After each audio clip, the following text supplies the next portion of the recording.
avivados para influenciar. Amém? Você é uma ferramenta do Senhor nesse tempo.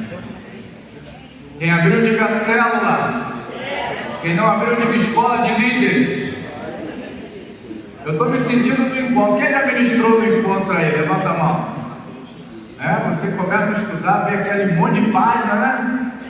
Aí o pastor fala para você que você tem 1 hora. Eu falo, como é que eu vou fazer isso em 1 hora? Né? É assim que eu estou me sentindo hoje. Enquanto o Senhor ministrou meu coração, eu fui escrevendo.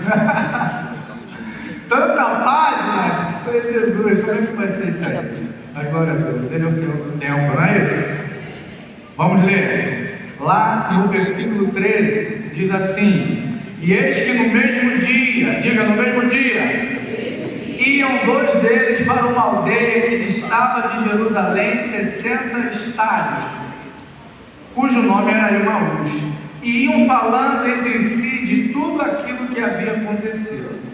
E aconteceu que, indo eles falando entre si e fazendo perguntas um ao outro, o mesmo Jesus se aproximou e ia com eles, mas os olhos deles estavam como que fechados, para que não o conhecessem. E ele lhes disse: que palavras são essas que caminhando colocais entre vós, e por que estáis tristes?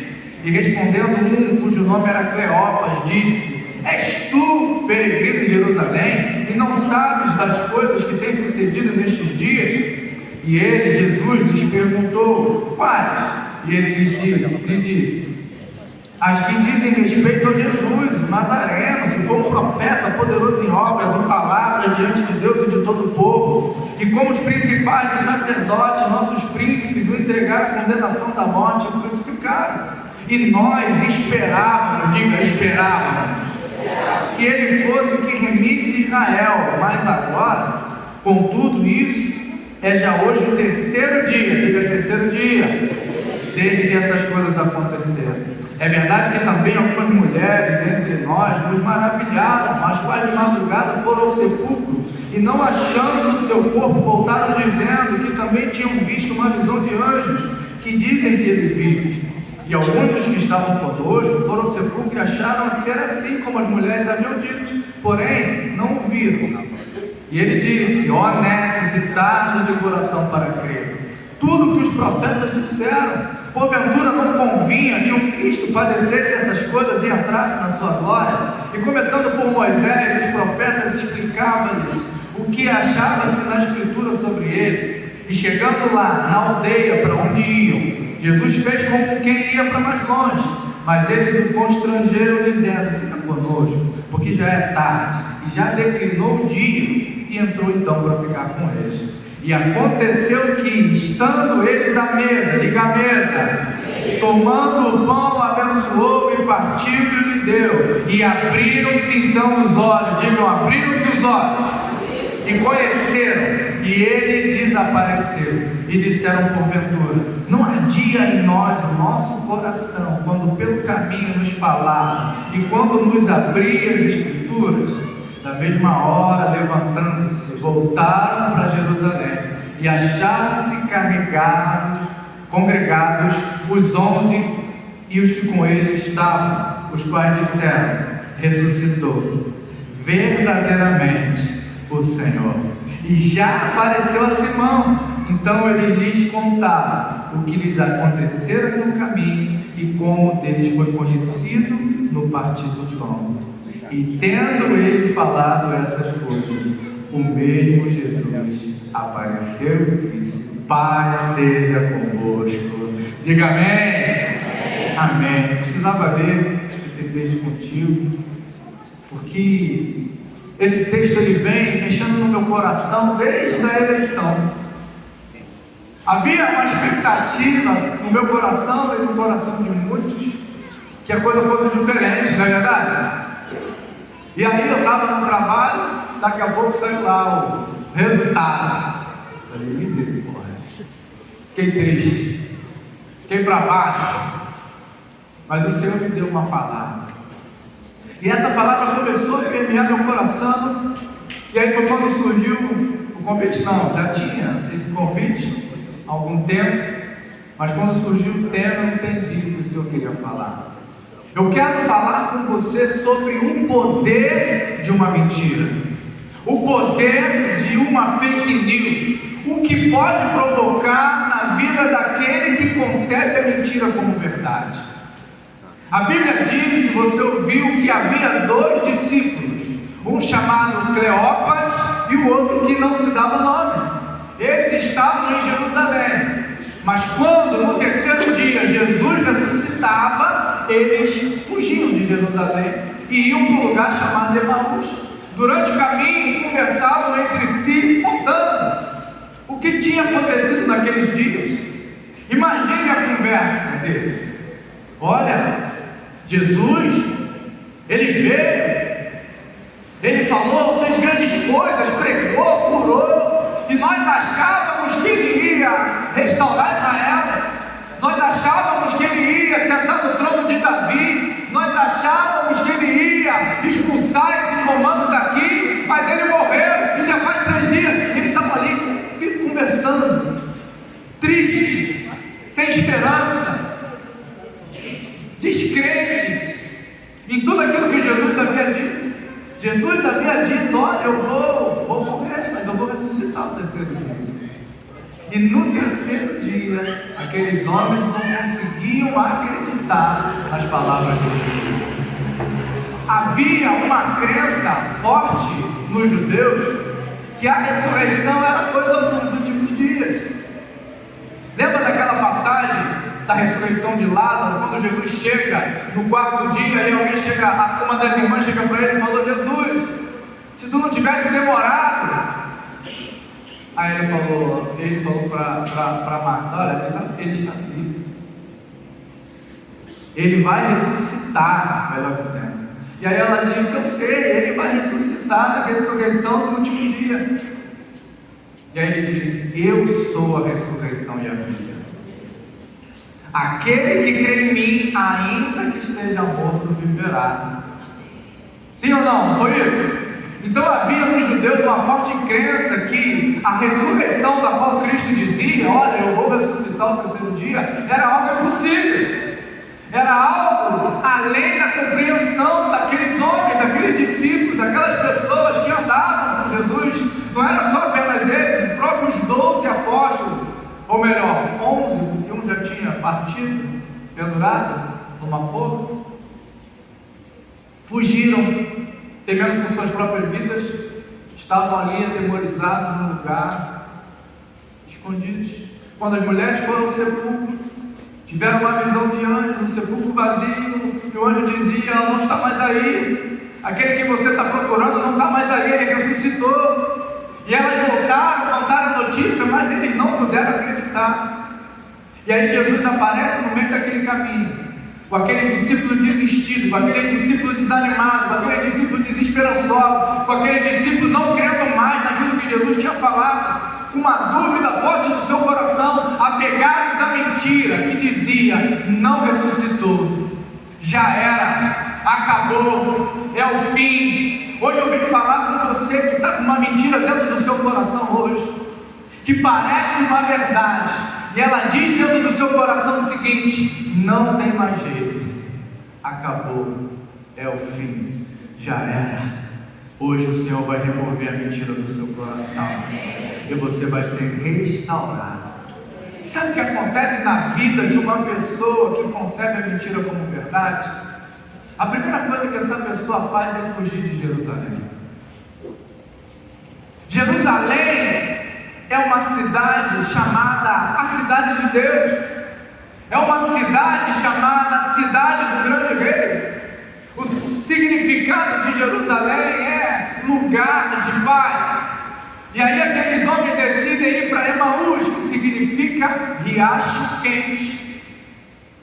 Como trocar um lugar de paz por um lugar de alívio temporário? É isso que a gente faz quando a gente toma uma mentira como verdade. A gente começa a fugir da paz que excede todo entendimento. A gente começa a desacreditar que a paz que Jesus deixou para nós, a gente começa a achar que ela não é mais verdadeira. E aí a gente começa a buscar subterfúgios. A gente começa a buscar alívio. Sabe aquele banho quente que a gente toma num dia de estresse? Foi isso que eles foram fazer. 11 quilômetros de caminhada, quase 3 horas a pé. Eles não estavam apenas indo naquele lugar para se refrescar, mas eles estavam assumindo uma posição de retrocesso. Talvez hoje você, que tomou uma mentira como verdade no seu coração, já está caminhando para longe da paz que excede todo entendimento. Talvez você está buscando algo que possa te distrair. Talvez você está buscando algo que possa ocupar a tua mente, porque a paz já foi embora de você. Foi assim que eles estavam, mas não ficou só nisso. A Bíblia diz que a conversa daqueles homens era uma conversa desagradável, era uma conversa de tristeza, era uma conversa de lamento, quando na realidade eles deveriam estar exultando, porque quando Jesus foi à cruz, ele levou sobre si o nosso pecado, e quando ele morreu, ele pagou o preço da humanidade, mas quando ele ressuscitou, ele se tornou o primeiro de muitos.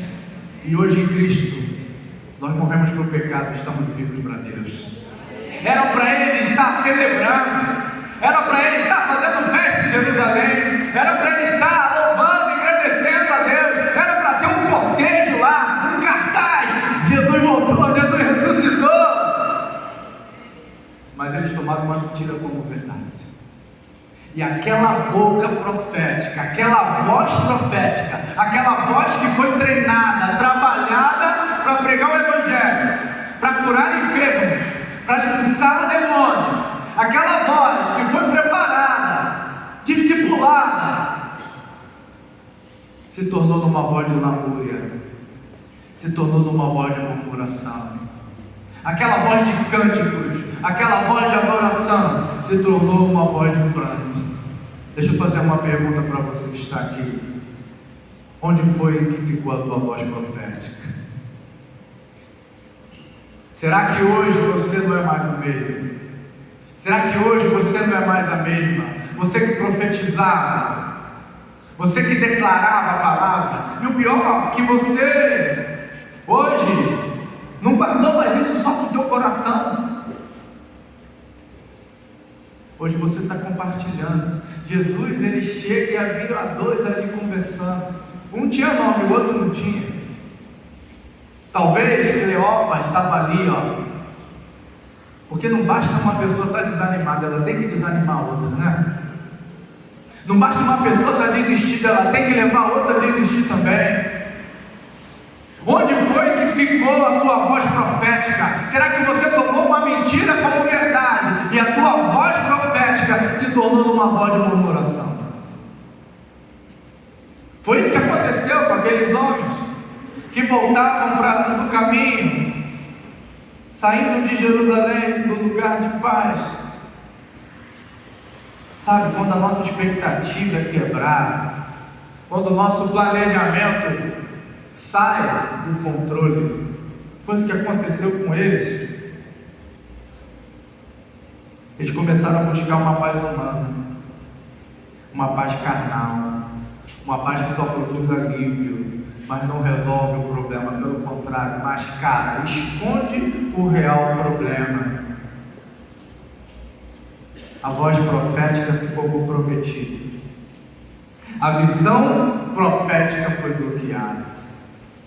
Jesus começou a andar com eles, mas diz o texto, você leu, os olhos deles estavam bloqueados, de maneira que não puderam ver. Eles andaram com Jesus, eram discípulos, mas não conseguiram reconhecer Jesus. Quantas vezes a gente não ficou assim? Parecendo que o problema era maior que Deus na nossa vida. E o Espírito Santo falando e a gente não ouve, porque a gente está tão envolvido com o problema que não consegue se envolver com Deus.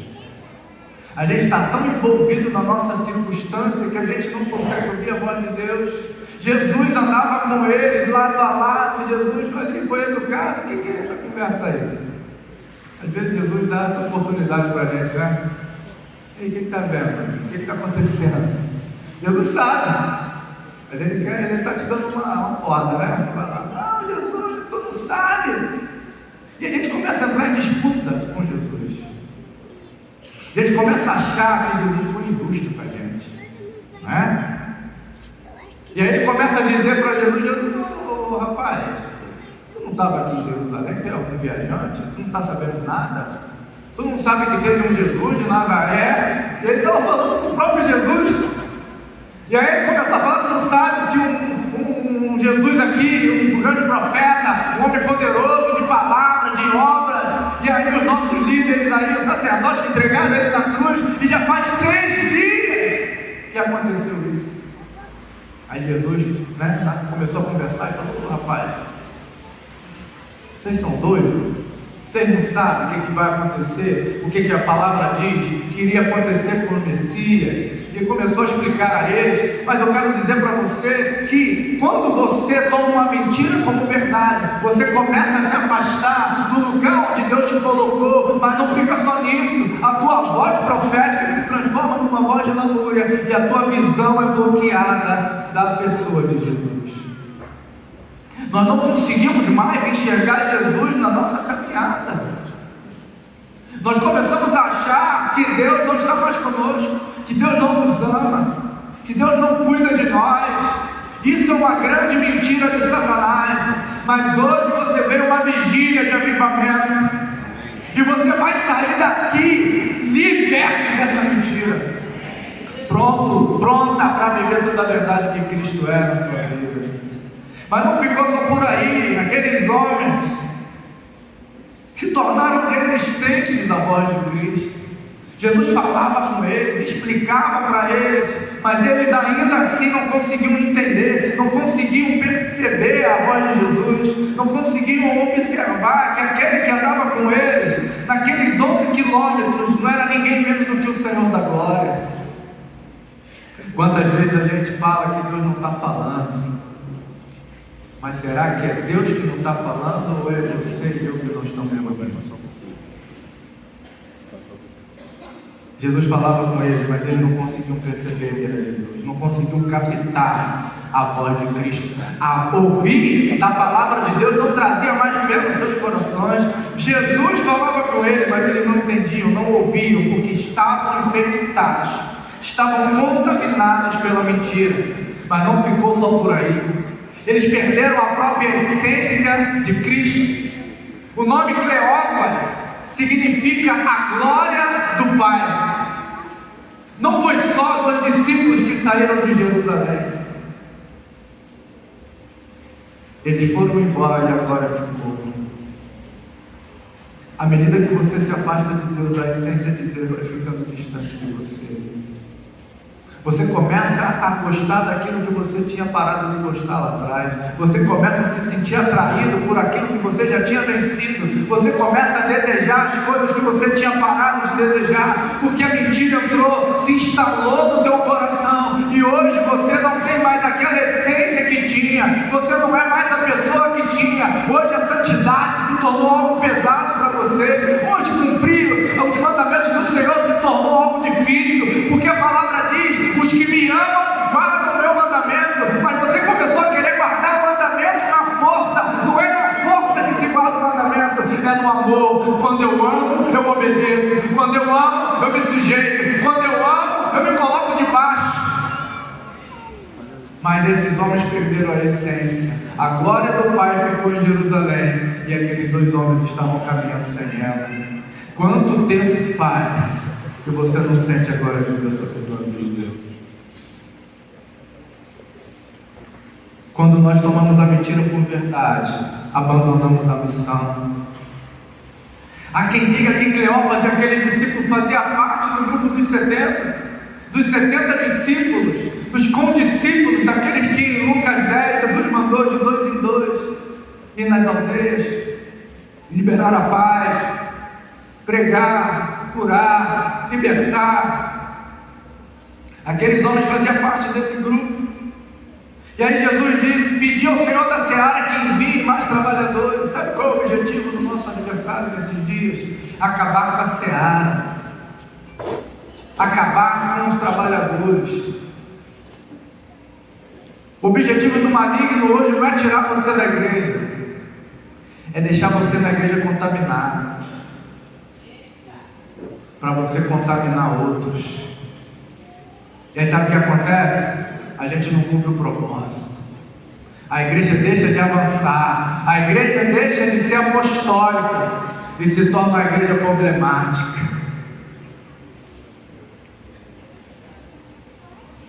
Esse é o trabalho de Satanás, implantar uma mentira no coração do discípulo. Foi assim lá no Éden, quando Satanás implantou uma mentira no coração de Adão e Eva, e por causa dessa mentira eles perderam a presença de Deus. Continua sendo dessa mesma forma, uma mentira no coração do discípulo para colocar uma dúvida no seu coração com respeito ao caráter de Cristo. Tudo isso para tirar a paz que Deus te deu, tudo isso para te levar a buscar uma paz momentânea, Emaús, um lugar quentinho, mas não é o lugar do propósito. Tudo isso para transformar tua voz de profética numa voz de descrença. Mas hoje eu vim aqui dizer para você o seguinte: você não vai ser um porta-voz da desgraça, você não vai ser um porta-voz da descrença, você não vai ser um porta-voz da mentira, porque hoje você veio no lugar do livramento. E hoje você vai ser liberto dessa mentira. Alguém me consegue um pouquinho de água, por favor? Está chegando aí. Agradecido. Você não vai ser um porta-voz da mentira. Diga amém. Diga aí para o seu irmão: meu irmão, você não vai ser um porta-voz da mentira. Você vai ser avivado para influenciar. Hoje é uma noite de avivamento para alguns, mas para outros é uma noite de reavivamento. Um dia você foi cheio do Espírito Santo, mas uma mentira entrou no seu coração.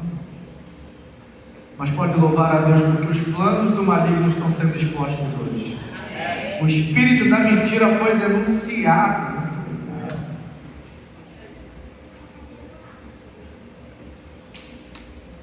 E hoje vamos ser libertos. Amém. Para cumprir a chamada profética.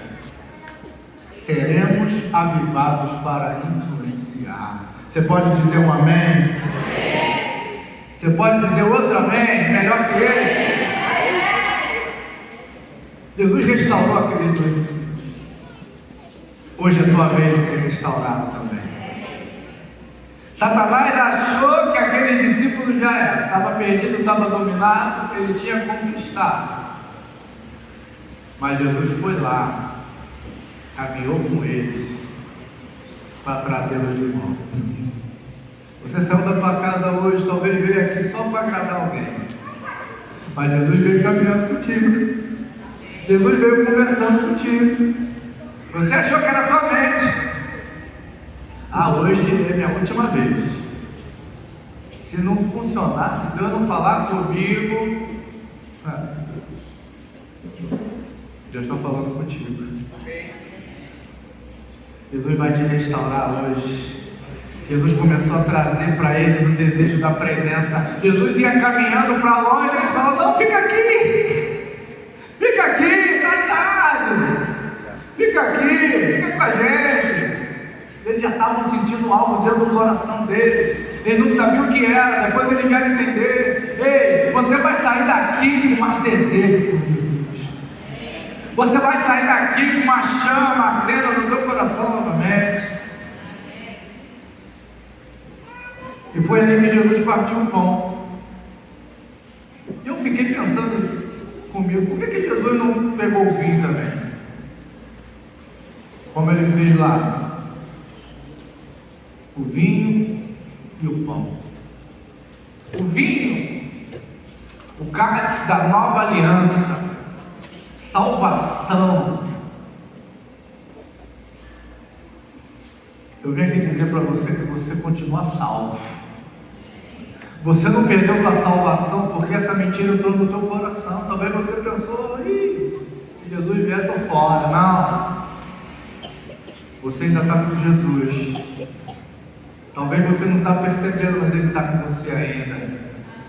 Mas quando Jesus partiu o pão, Ele estava dizendo que: ei, eu estou aqui para ter comunhão com você. Quando Ele parte o pão, Ele está dizendo: olha, há uma comunhão entre você e o Pai, mas há uma comunhão entre você e as pessoas. É como a cruz, vertical e horizontal. Quando partimos o pão, nós temos comunhão com o Pai, mas também temos comunhão com os irmãos. Jesus estava dizendo para eles: hoje vocês estão sendo restaurados na comunhão com o Pai. Para quê? Para a missão que eu tenho proposta para você. Hoje você vai ser restaurado na comunhão com Deus, mas vai ser restaurado também no propósito. Foram restaurados no sentido espiritual. Quando Jesus partiu o pão, eles perceberam: e é Jesus? Aí Jesus foi embora. Parecia os antigos do mestre primário. O mestre primário tinha ido embora. O pessoal velho aqui, ó. Nem eu. E aí, eles perceberam, né? Eles chegaram para o outro: ardeu no teu coração, o meu estava ardendo. Quando a gente ia caminhando, ele ia falando: estava ardendo aqui dentro. Não é mesmo, rapaz, estava ardendo, estava queimando. Seus sentidos espirituais vão voltar. Amém. Você que não falava mais em língua vai voltar a falar. Você que não ouvia mais vai voltar a ouvir. Você que não profetizava vai voltar a profetizar. Oh, se isso não te alegra, isso me alegra, meu irmão. Aleluia! Glória! Aleluia! Vigia! Sua voz profética vai ser restaurada. Na mesma hora eles voltaram para Jerusalém. Olha isso. Aleluia! Na mesma hora eles falaram para Jesus: fica aqui porque já está tarde, é perigoso. Mas quando eles foram restaurados, eles não viram mais perigo. Porque quando alguém está em Cristo, ele sabe que ele não tem perigo. Ele é o perigo para o mundo. Ele se torna o perigo para o mundo. O mundo não é mais um perigo para ele, porque ele foi restaurado. Você vai sair daqui e o mundo vai ter medo de você. Você vai sair daqui e o inferno vai estremecer. Você vai sair daqui, vai pisar naquela casa e os céus vão se abrir. Ninguém vai entender porque achavam que você estava morto, mas hoje o Senhor te restaura lá. Aleluia! Aleluia! Quando eles chegaram em Jerusalém, já foram contando. Porque quando o crente está cheio do Espírito Santo, ele só sabe falar de Jesus. Quando você se converteu, lembra que tu era chata dessa, só falando de Deus, de Deus, de Deus, de Deus. Você vai voltar nesse tempo. Você vai voltar nesse tempo. Aí vão falar do futebol, aí tu vai falar de Deus. Aí vão falar, tu vai falar de Deus. O trabalho, Deus. As pessoas vão falar: que é isso? Vai dizer: eu fui restaurada, eu fui restaurado. A minha boca vai falar o que o coração está cheio. Chega de falar de fel, chega de falar de divisão, chega de falar de facção, chega de falar mal do pastor, chega de falar mal do líder. Hoje você vai profetizar, você vai declarar que eu fui restaurado. Se coloque de pé. Se coloque de pé. Aleluia. Tu és maravilhoso, Jesus.